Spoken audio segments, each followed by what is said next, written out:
Good Friday afternoon. Thanks for being with us on KARE 11 News Now. I'm Chris Harapsky. This afternoon, Swift County law enforcement asking the public to stay clear of an Appleton neighborhood due to an active situation involving SWAT teams there.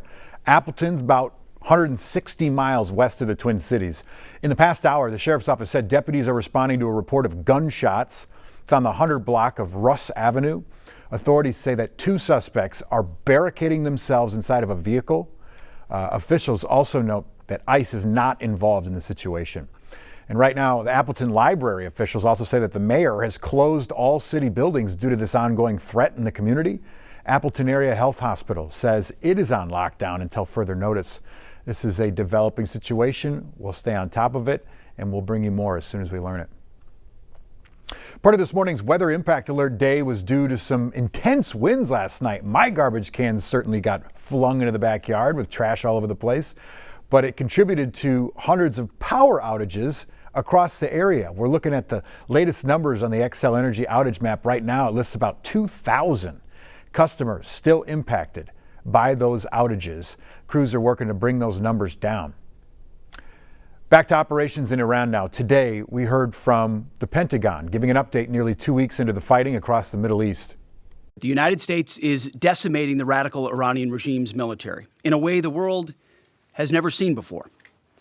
Never before has a modern, capable military, which Iran used to have, been so quickly destroyed and made combat ineffective, devastated. We said it would not be a fair fight, and it has not been. This comes as President Trump issues an intense new threat to Iran. The president took to Truth Social, calling out Iran's leaders, saying, quote, "Watch what happens to these deranged scumbags today," end quote. He says they've been killing innocent people all over the world for 47 years. So, quote, "Now I, as the 47th president of the U.S., am killing them," end quote. New today, U.S. Command confirming that all 6 service members on board of a refueling aircraft have died after the plane crashed in western Iraq. Authorities say that the incident was not related to any kind of hostile or friendly fire. This comes as back in the United States, the FBI is investigating 2 separate attacks as acts of terrorism, heightening concerns around domestic security amid this ongoing war with Iran. NBC's Alice Barr has the very latest. The U.S. military now confirming all 6 American service members on board a refueling aircraft died when it crashed in western Iraq, noting the incident happened during Iran war operations but was not due to hostile or friendly fire, and that the circumstances are under investigation. Please keep these brave airmen, their families, friends, and units in your thoughts. That amid a pair of attacks raising concerns about potential threats to the homeland. In Michigan, an armed man drove his car into a Detroit area synagogue and down a hall while a preschool was in session. Security guards at Temple Israel shot at the driver and he was found dead inside. Investigators calling it was a targeted act of violence against the Jewish community. No children or temple staff were hurt in the attack, but one security officer was injured, and roughly 30 officers were hospitalized for smoke inhalation after the suspect's car caught on fire. The Department of Homeland Security now identifying that suspect as 41-year-old Ayman Mohammed Ghazali, a U.S. citizen originally from Lebanon. It's a terrible thing. We're going to be right down to the bottom of it. While in Norfolk, Virginia, a shooting at Old Dominion University is being investigated as a potential act of terrorism. Investigators say 36-year-old Mohammed Baylor Jallo targeted an ROTC class, killing Army Lieutenant Colonel Brandon Shaw and injuring 2 other Army personnel, before authorities say a group of brave students subdued the suspect, who also died. Jallo, a former Virginia National Guard member, was arrested in 2016 for attempting to provide material support to ISIS, according to court documents that also show he pleaded guilty to a terrorism-related charge and was released from prison under supervision in 2024. In new details, a local Lebanese official tells NBC News that several members of the Michigan synagogue attacker's family were killed in an Israeli airstrike in southern Lebanon last week. In Washington, Alice Barr, NBC News. The attack is putting Jewish leaders here at home on high alert. Institutions like Temple Israel in Minneapolis increasing their security presence in the last 24 hours. Local Jewish leaders say coordination with local law enforcement is key in keeping Jewish institutions safe. This attack is hitting particularly close to home, again, for Temple Israel's senior rabbi, Marcia Zimmerman. I know people there. I know the rabbis there. This world is full of violence and pain, and my hope is that we work together to make it different. Minnesota lawmakers, both sides of the aisle, are condemning the attack and urging for an end to anti-Semitism. This afternoon, the Trump administration says it has temporarily lifted sanctions on certain Russian oil shipments. Officials say the move aims to ease the global energy shortage and surging oil prices. Authorities note it only applies to Russian crude oil already loaded on the ships stranded at sea amid the war with Iran. As Iran continues its attacks on oil tankers across the Middle East, this conflict is taking up a toll at the gas pumps here at home. Right now in Minnesota, it'll cost you about $3.38 to fuel up. That's up nearly 78 cents from this time last month. The national average also rising this afternoon to $3.63 a gallon of unleaded. See gas prices near you. You can head to KARE11.com/gas prices. This afternoon, survivors from the Annunciation School shooting are calling on lawmakers to ban assault-style weapons. Today, they rallied at the Capitol, and it comes as lawmakers consider a bill banning assault weapons.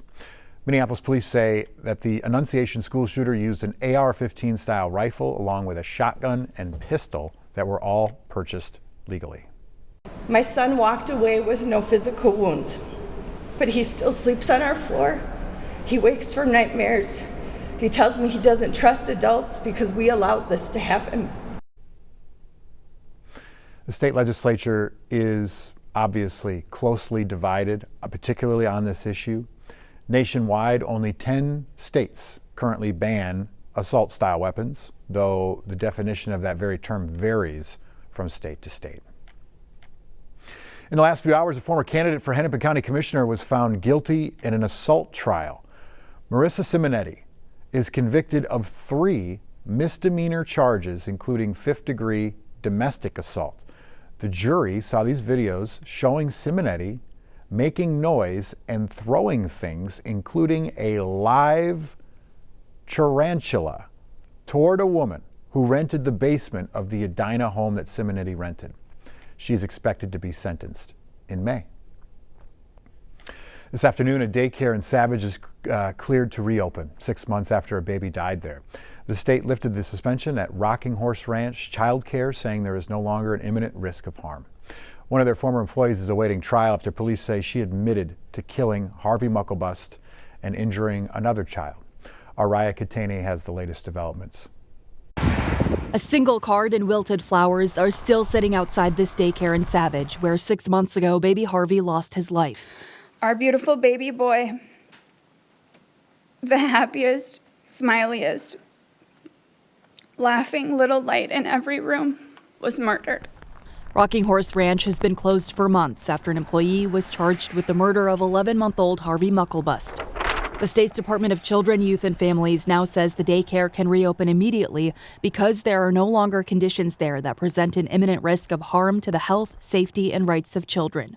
Harvey's Law requires daycare centers that receive state funding to have cameras in their infant and toddler rooms and retain that footage for 28 days. Representative Nolan West says his own daughter was abused at a daycare center and wants to hold abusers accountable by building on a law that passed last year. That law requires cameras at child care centers with active maltreatment violations, but West says that's not enough. There is a significant difference between a center having a maltreatment violation and an individual having a maltreatment violation. And what we're seeing, that rarely happens. So only around, like 22 centers last I checked have active maltreatment violations. According to the Department of Children, Youth, and Families, all information is confidential during an active maltreatment investigation. Once that investigation is completed, only some information becomes public. This online search tool allows families to look up licensing information and recorded violations at Minnesota child care centers.